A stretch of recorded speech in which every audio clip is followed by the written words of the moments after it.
Bonsoir à tous. Dans l'actualité ce soir, premier conseil des ministres du premier gouvernement de Patrice Talon II. La nouvelle équipe s'est réunie ce mercredi sous la présidence du chef de l'État.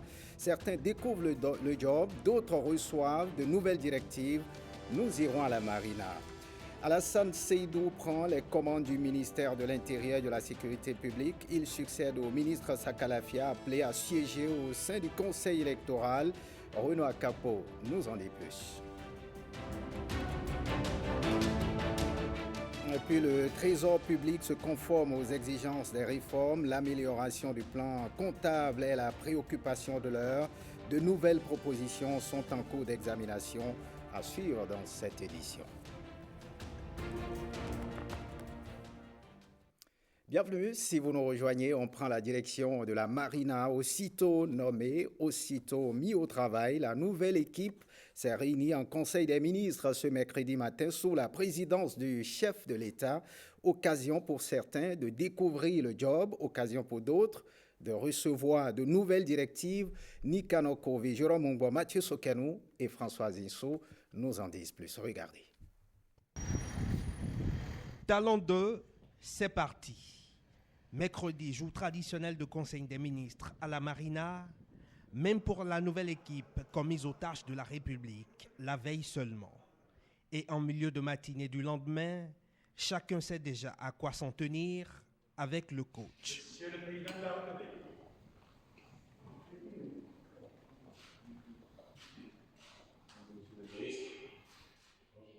Il faut retenir 3 mots-clés. Détermination, efficacité et résultat. C'est le plus important. Engagement et la détermination, le courage.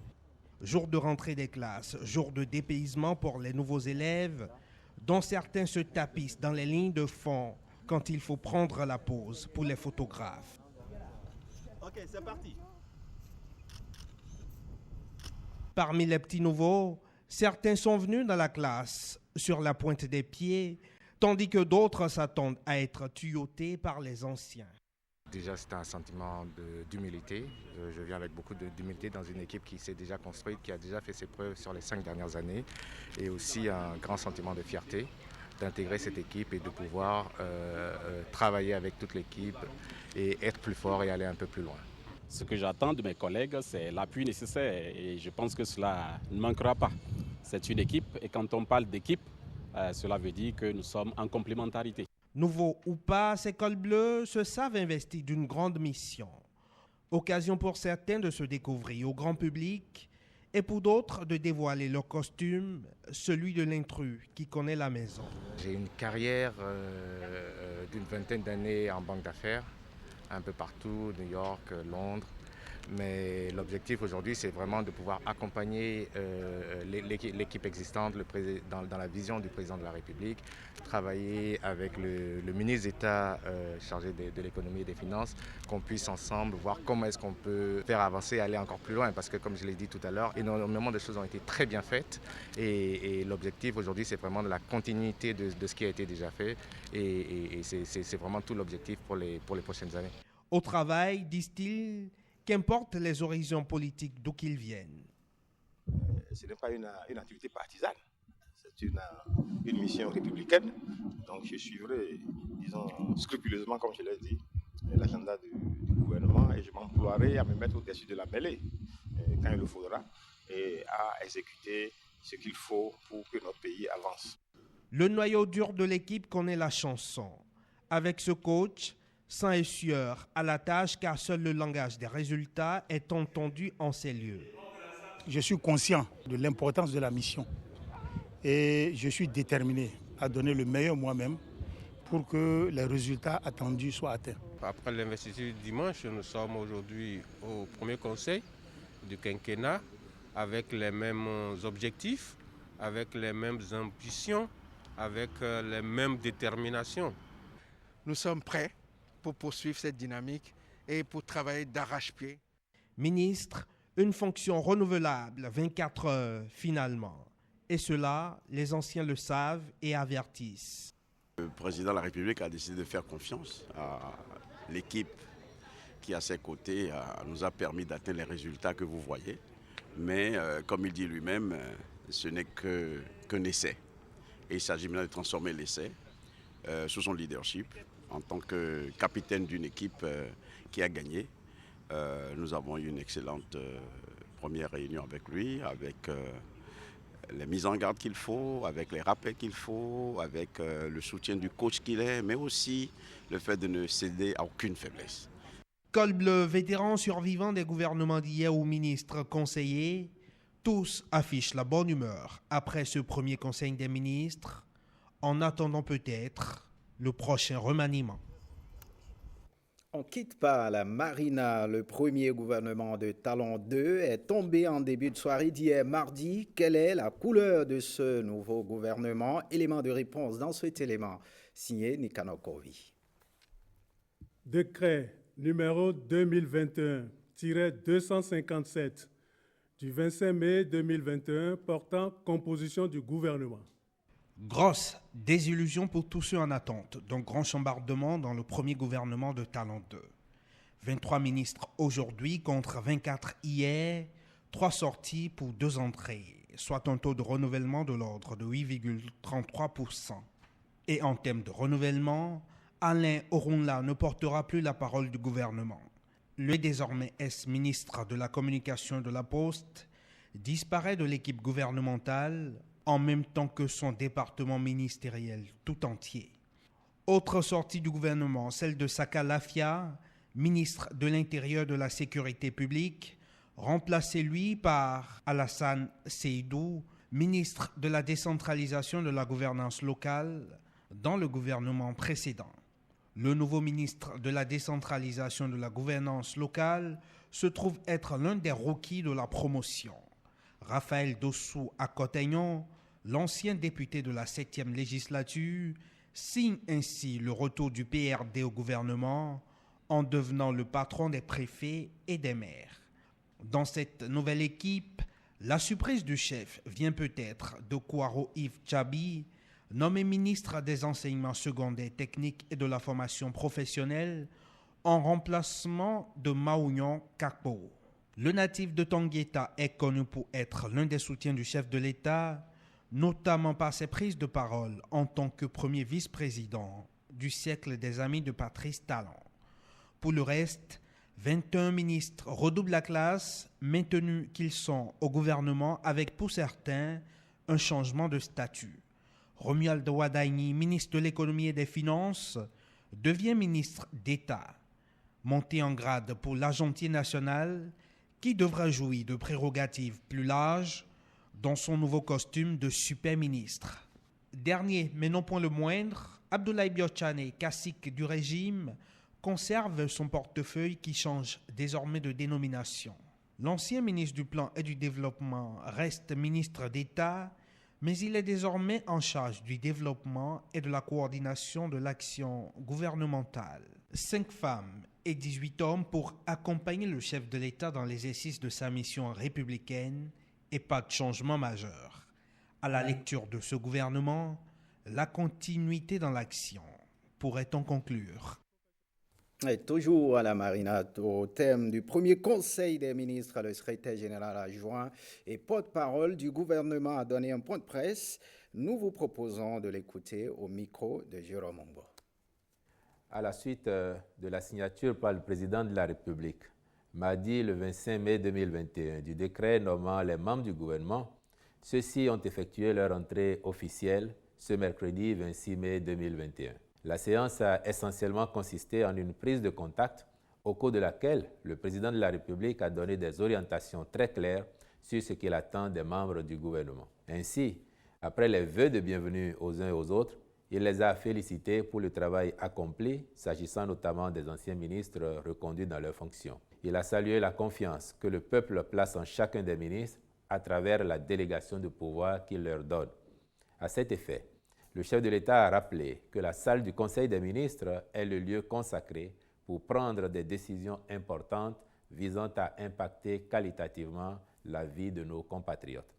Les membres du gouvernement doivent avec détermination s'employer à combler ces attentes du peuple pour mériter davantage sa confiance. Il s'agit, a-t-il poursuivi, d'asseoir durablement les bases du développement de notre pays et, partant, celles du bien-être collectif et individuel. Aussi, le président de la République a-t-il clairement exprimé sa conviction en disant que, citation, « Si nous donnons le meilleur de nous-mêmes, si nous restons mobilisés dans l'abnégation, nous allons changer le cours de l'histoire de notre pays et au-delà. » Fin de citation. Nous ferons en sorte de démontrer, a-t-il poursuivi, que le sous-développement n'est pas une fatalité, car sa perpétuation est principalement due aux élites qui gouvernent. Si celles-ci prennent réellement conscience de leurs responsabilités et s'engagent à inverser la courbe, elles le peuvent. Pour ce faire, le sérieux, la rigueur et une volonté à toute épreuve sont indispensables, a-t-il prescrit, exhortant les uns et les autres à veiller en permanence à ce que les intérêts individuels ne l'emportent jamais sur l'intérêt collectif. Car, a-t-il justifié, le pays attend de nous notre volonté inébranlable de prendre en charge les enjeux de développement qui constituent les défis à relever. C'est cela qui va déterminer notre succès collectif. C'est pour ces raisons que je ne fais pas de clientélisme politique, même si la fonction est d'abord politique, a expliqué le chef de l'État, précisant qu'il privilégie avant toute chose l'ardeur au travail et la compétence. Et c'est pourquoi aussi il a vivement exhorté les membres du gouvernement à honorer le pays par la qualité de leur contribution à son essor. Comme il fallait s'y attendre, le président de la République a averti qu'en tout état de cause, il n'hésiterait pas à sanctionner les cas de déviance. Le chef de l'État, en terminant ses propos, a donné des précisions sur les réajustements intervenus au niveau des attributions de certains ministères et de la nouvelle orientation qu'il donne à la coordination de l'action gouvernementale pour plus d'efficacité. Après ces propos, mesdames et messieurs, le ministre d'État chargé du développement et de la coordination de l'action gouvernementale, M. Abdoulaye Biotchane, a remercié le chef de l'État au nom de ses collègues ainsi que des collaborateurs du président de la République pour la confiance qu'il leur a témoignée avant de lui promettre que l'équipe restera loyale et mobilisée autour des enjeux de développement de notre pays. Je vous remercie. Voilà, suite de cette édition, il a promis faire de ce mandat un mandat avec une bonne dose de social, mais aussi Patrice Talon a levé un coin de voile sur les grands projets qui vont rythmer les 5 années à venir. Le nouveau gouvernement connu place au travail une équipe presque reconduite, mais alors pour quel chantier? Herman Rodrigue-Amégan nous en parle à travers cet élément. Pendant les 5 années à venir, ses faits et gestes seront scrutés. Même le moindre battement de ses paupières. Patrice Talon, une nouvelle fois sous les feux de la rampe. Le développement, ça y est, a professé le candidat Talon. Dans l'arène du Charles de Gaulle, le président de la République a dévoilé sa vision.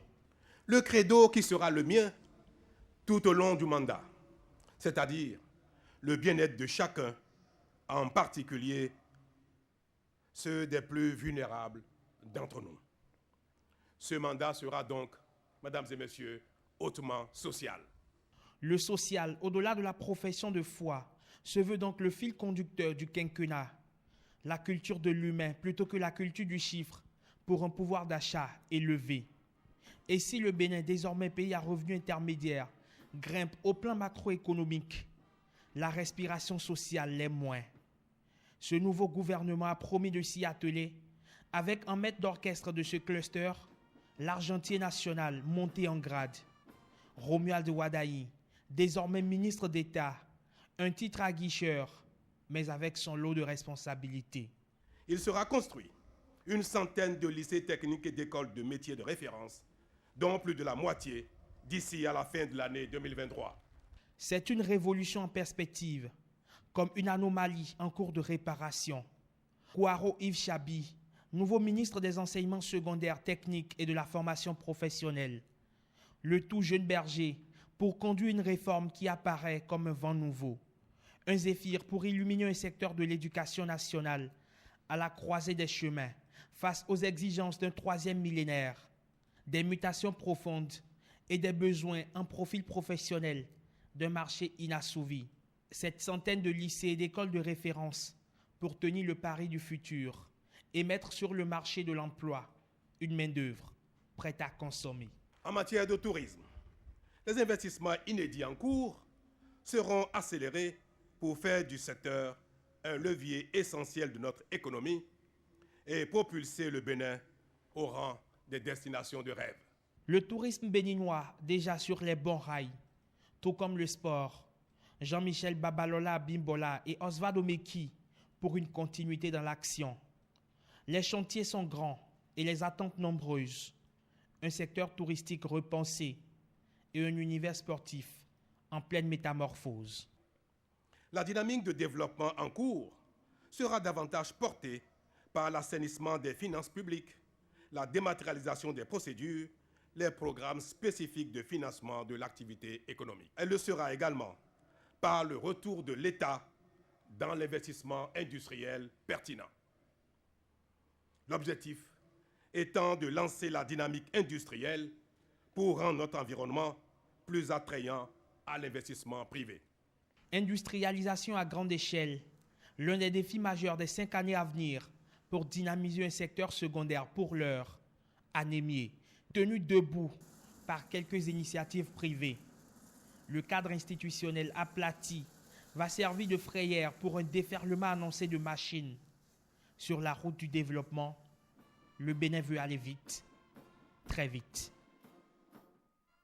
Voyons à présent ces passations de charges. La cérémonie de passation de service au ministère de la décentralisation ce mercredi. Raphaël Akoteyon s'installe et prend le portefeuille de la décentralisation et de la gouvernance locale des mains du ministre Alassane Seydou, nommé à la tête du ministère de l'Intérieur et de la Sécurité publique. Le compte-rendu de Renaud Akapo présenté par Nekano Kovi. 24 heures à peine après sa nomination, Raphaël Akoteyon a pris ses fonctions de ministre en charge de la décentralisation et de la gouvernance locale. La cérémonie, fort simple, a été ponctuée par la traditionnelle signature des procès-verbaux de passation de charges. Après 2 années et 3 mois d'un séjour laborieux passé à la tête du ministère de la décentralisation, Alassane Seydou passe le témoin pour se tourner vers d'autres défis. Je suis appelé à passer le témoin à mon frère et ami, M. Raphaël Akoteyon, nouveau ministre de la décentralisation et de la gouvernance locale. Le président de la République m'a encore une fois de plus fait l'honneur de me reconduire dans les fonctions ministérielles en me nommant ministre de l'Intérieur et de la Sécurité publique.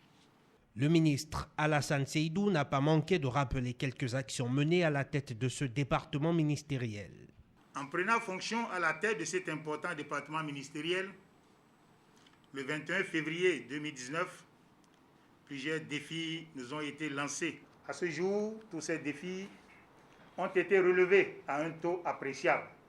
Raphaël Akoteyon est l'un des visages les plus connus du Parti du Renouveau démocratique et de l'entourage de son président, maître Adrien Humbedji. Le nouveau ministre a tenu à avoir un mot pour le chef de l'État pour la confiance placée en sa personne. Qu'il me soit permis de rendre un hommage mérité au président de la République, chef de l'État, chef du gouvernement, son Excellence, M. Patrice Talon, pour la grande confiance qu'il a bien voulu placer en ma modeste personne, en me nommant à la tête de cet important ministère. Monsieur le ministre, chers amis, chers frères Alassane Seydou, je voudrais saluer vos efforts ainsi que les nombreux résultats obtenus sous votre leadership. En effet, le processus de décentralisation au Bénin est irréversible et constitue un chantier important pour le développement de notre pays. Je mesure la portée et les défis de la charge qui est désormais la mienne. À l'endroit du personnel qui souhaite plus d'équité dans l'attribution des primes et autres avantages, le ministre Raphaël Akoteyon s'est engagé à placer l'homme au cœur de sa gouvernance. Après avoir passé le relais au nouveau ministre de la Décentralisation, Alassane Seydou prend les commandes du ministère de l'Intérieur et de la Sécurité publique pour de nouveaux défis. Il prend ainsi la succession du ministre Saka Lafia appelé à siéger au sein du Conseil électoral. Suivons ici le compte-rendu de cette cérémonie de passation de service rythmée au son de la fanfare de la gendarmerie de la police républicaine, signé Renaud Akapo, présenté par Marcel Arossi.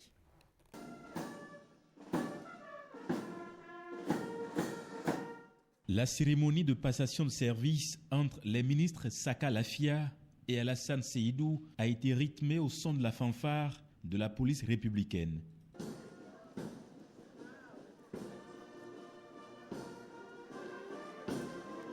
C'est d'abord le ministre entrant, Saka Lafia, qui reçoit les honneurs devant ce détachement de la police républicaine.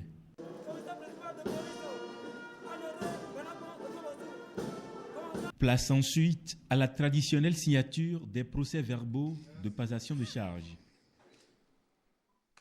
Après 5 années, 1 mois et 20 jours passés à la tête de ce cabinet ministériel, Saka Lafia cède son fauteuil à Alassane Seydou pour se consacrer entièrement à sa nouvelle charge au Conseil électoral. Le désormais ex-premier flic du Bénin s'en va avec le sentiment d'un devoir accompli.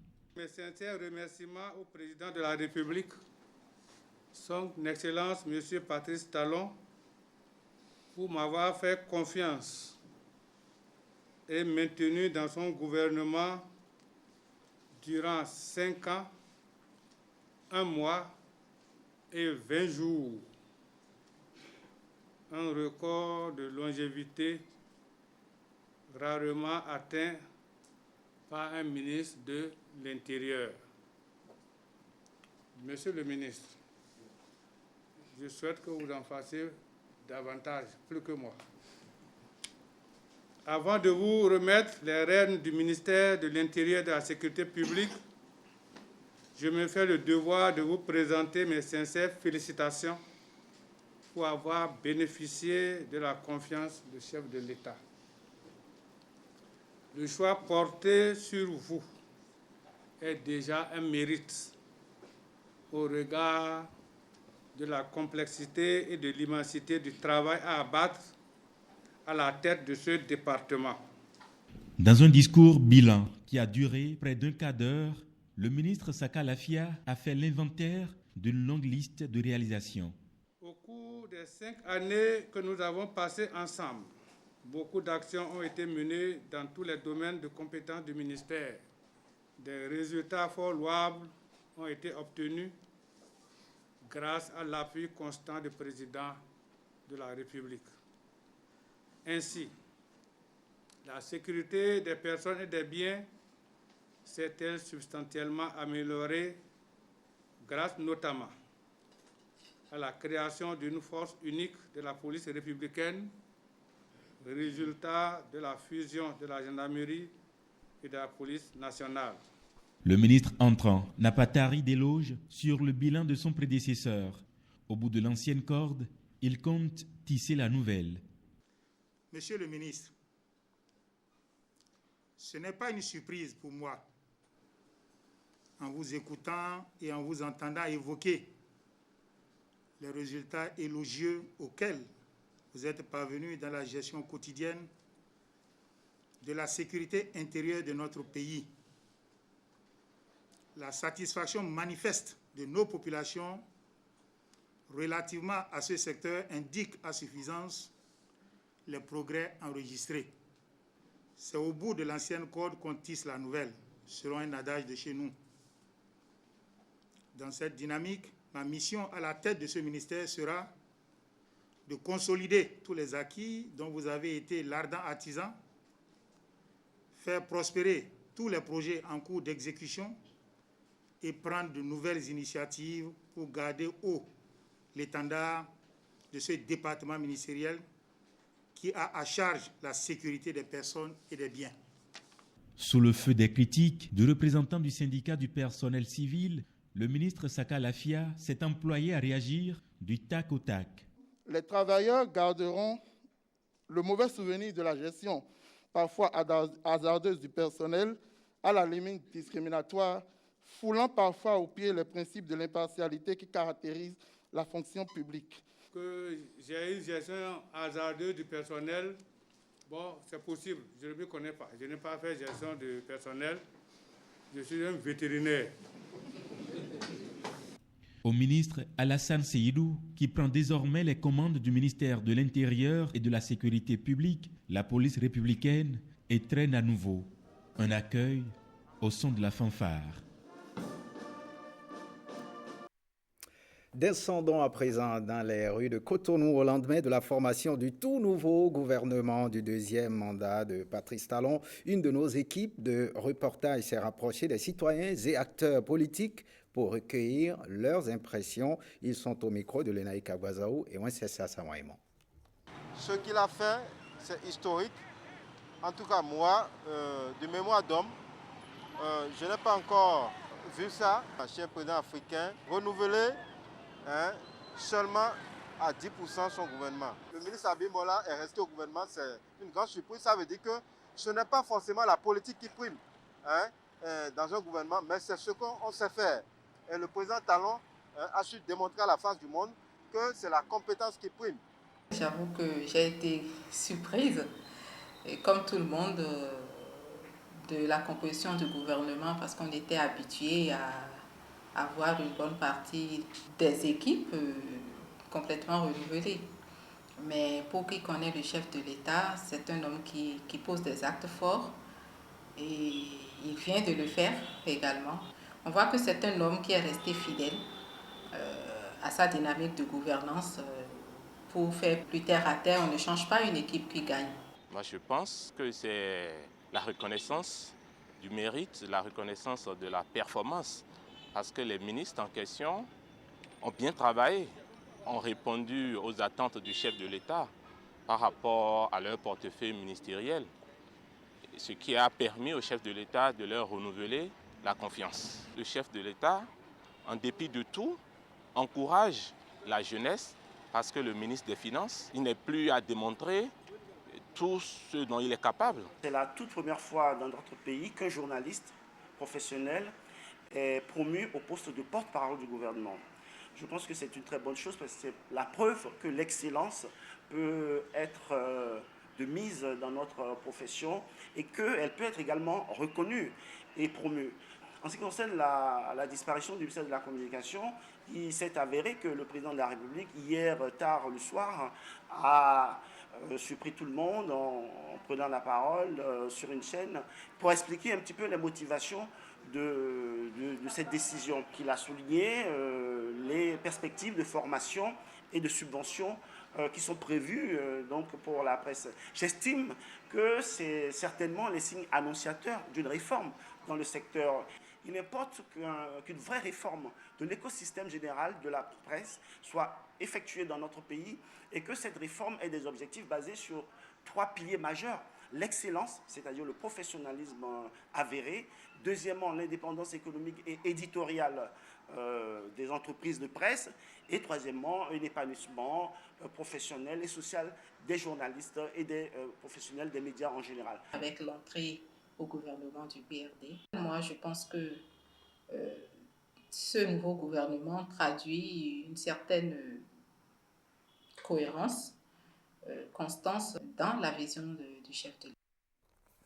Passons à présent à autre son de cloche. Le collectif des agents de santé du secteur privé approuve les réformes engagées depuis 2016 par le président Patrice Talon.